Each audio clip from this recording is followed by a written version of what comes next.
आज इथं पायदळी तुडवलंय, घटनेशी द्रोह केलाय, बेकायदा इथं हे पंचायत समिती सभापती बसलेले आहेत. हे आम्ही माननीय तहसीलदार साहेबांना निवेदन दिलेलं आहे. आज संध्याकाळी परत सकल ओबीसी बांधवांच्या वतीनं बैठक होईल. प्रशासनाचं काम करेल, पण राजकारणी लोकांना जर आमचे हक्क अधिकार कळणार नसतील तर येऊ घातलेल्या 2-4 दिवसाच्या कालावधीमध्ये आम्ही फलटणमध्ये सकल ओबीसी बांधवांचा, आंबेडकरी जनतेचा, आरक्षणाच्या बाजूने जेवढा नागरिक, कार्यकर्ता, पदाधिकारी, मग तो वेगवेगळ्या पक्षातला, त्या मोर्चामध्ये सहभागी होईल आणि महाराष्ट्रामधलं ओबीसी आरक्षण बचाव आंदोलन हे फलटणमधून सुरू होईल.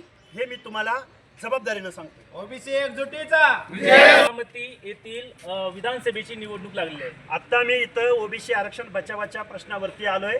मी बारामतीमध्ये थोड्या वेळानं जाणार आहे, त्यावरती मी सविस्तर बोलेन. आता आमचा विषय असा आहे की आमचं ओबीसीचं आरक्षण ना शासनाला कळायला तयार आहे, ना मुख्यमंत्र्यांना कळायला तयार आहे. प्रत्येक वेळी मुख्यमंत्री म्हणतात, अनेक आमदार खासदार म्हणतात, मूळ ओबीसीला धक्का न लावता आम्ही हे आरक्षण. कसा धक्का लागला नाही? अरे संपवून टाकलं तुम्ही आमचं आरक्षण. या प्रश्नावरती आम्ही आज फलटणमध्ये आज इथं आलेलो आहोत. आमचा सगळा ओबीसी बांधव इथं एकत्रित आलेला आहे. संध्याकाळी परत बैठक होत आहे. समता परिषदेच्या माध्यमातून म्हणा किंवा ओबीसीच्या अनेक संघटना आहेत, वेगवेगळ्या जातींच्या संघटना आहेत. आता जातीमध्ये भांडायची वेळ नाही. आपलं ओबीसीचं आरक्षण गेलंय, आरक्षण वाचलं तर तुम्हाला आम्हाला मान सन्मान अधिकार भेटणार आहेत. अदरवाईज तुमचं आरक्षण संपलेलं आहे. संध्याकाळी या फलटण शहरामध्ये मोठी बैठक होत आहे. त्यानंतर आम्ही फलटणमध्ये मोर्चाचं आयोजन करू आणि महाराष्ट्र शासनांना, मुख्यमंत्र्यांना आम्ही दाखवून देऊ की तुम्ही ओबीसीचं आरक्षण कसं संपवलेलं आहे. मधलं 2 सप्टेंबरच्या GR अन्वये जो GR काढला गेला, त्या GR अन्वये महाराष्ट्रातलं ओबीसीचं आरक्षण संपलेलं आहे असं आम्ही महाराष्ट्रामध्ये गेल्या कित्येक महिन्यांपासून ओरडतोय, वर्षांपासून ओरडतोय. आणि त्याची प्रयोगशाळा आज फलटणमध्ये झालेली बघायला मिळाली.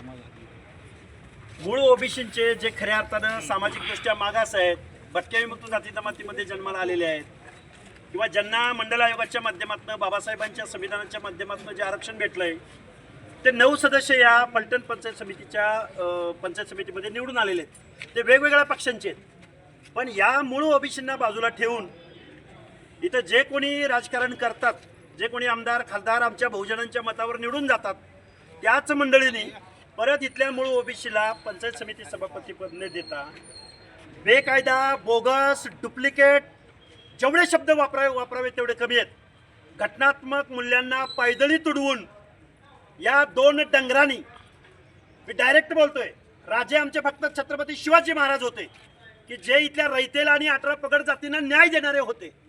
या लोकांनी स्वतःच्या राजकारणासाठी आम्हा ओबीसींना बेदखल केलेलं आहे.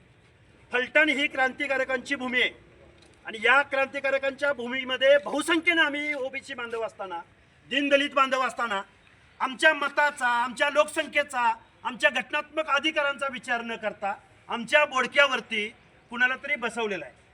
आणि आमचं आरक्षण गेलंय ओबीसींचं, हे आम्ही वेळोवेळी सांगतोय. त्याचं प्रत्यंतर आज फलटणमध्ये आम्हाला आलेलं आहे. इथं निवडून आलेले सदस्य आहेत, सगळ्या पक्षातले इथं कार्यकर्ते, पदाधिकारी इथं उपस्थित आहेत. आम्ही ओबीसी बांधवांनी जगायचं का नाही जगायचं? आमचा एखादा पंचायती मेंबर सभापतीपद सुद्धा तुम्हाला चालत नाही? तुम्ही मंत्री, तुम्ही खासदार, तुम्ही इथं SC STचं रिझर्वेशन नसतं तर तुम्ही आम्हाला आमदार होऊ दिलं असतं का? हे एवढं घटनात्मक मूल्य पायदळी तुडवण्याचं काम स्वतःला राज्याचे नेते म्हणवणाऱ्या, पक्षाचे नेते म्हणवणाऱ्या, मोठमोठी पदं आमच्या मतावर भोगणाऱ्या, खासदारकीचं पद भोगणाऱ्या, मंत्रीपदं भोगणाऱ्या माणसाने परत एकदा आमचे घटनात्मक अधिकार काढून घेतलेले आहेत. त्याचं